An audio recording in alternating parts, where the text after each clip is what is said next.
90% মানুষ বিফ বিরিয়ানি বানানোর সময় এই একটা ভুল করে থাকে।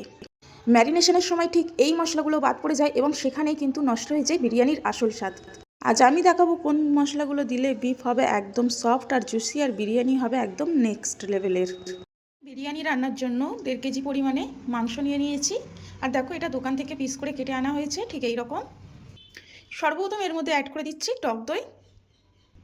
তারপর এখানে অ্যাড করছি বড় চামচের 2 চামচ পরিমাণে আদা ও রসুন বাটা। তারপর এখানে অ্যাড করছি 1 বাটি পরিমাণে পেঁয়াজ বেরেস্তা। তোমরা চাইলে এখানে কাঁচা পেঁয়াজ ইউজ করতে পারো বা পেঁয়াজ বাটা।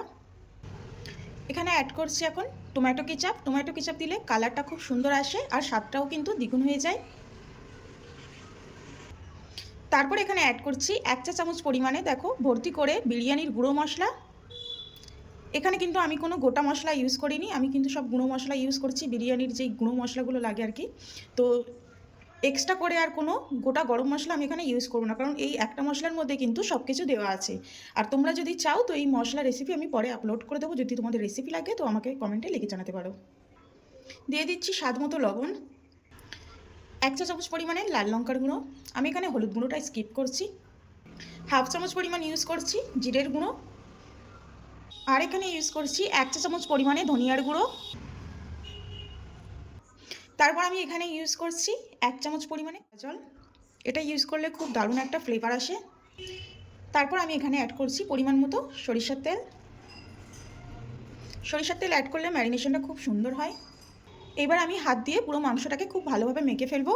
তোমরা চাইলে এখানে অন্য কোনো হাতা বা খুন্তির সাহায্যে মাংসটা মেখে নিতে পারো।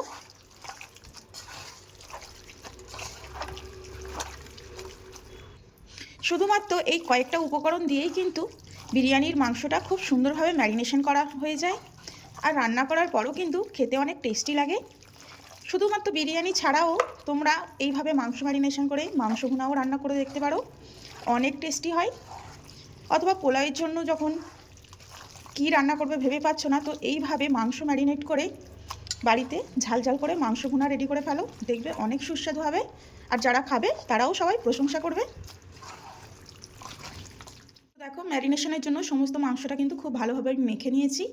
এবারে ঢাকা দিয়ে আমি 15 মিনিট রেখে দেবো, তারপরে কিন্তু খুব সুন্দরভাবে মাংসটাকে রান্না করে ফেলবো। আর এক্সট্রা কোনো বাড়তি মশলা এর মধ্যে আমি অ্যাড করব না, যা হাঁড়িতে একটু তেল দিয়েই সম্পূর্ণ মাংসটা তার মধ্যে দিয়ে খুব ভালোভাবে কষিয়ে রান্না করে ফেলবো। তো তোমরাও এই পদ্ধতিতে মাংস ম্যারিনেট করে বিরিয়ানি রান্না করো, আমি 100% গ্যারান্টি দিয়ে বলছি অসাধারণ স্বাদ হয়। আর আমি প্রত্যেকবারে এইভাবেই মাংস ম্যারিনেট করি। আর ভিডিওটি যদি ভালো লাগে অতি অবশ্যই একটি শেয়ার করে রেখে দাও, নাহলে কিন্তু পরে বানানোর সময় আবার খুঁজে পাবে না, তখন কিন্তু আমারও কিছু করার থাকবে না। আর ভিডিওটি ভালো লাগলে অতি অবশ্যই একটি লাইক করে যাবে, সঙ্গে কমেন্ট করে জানাবে কেমন হয়েছে।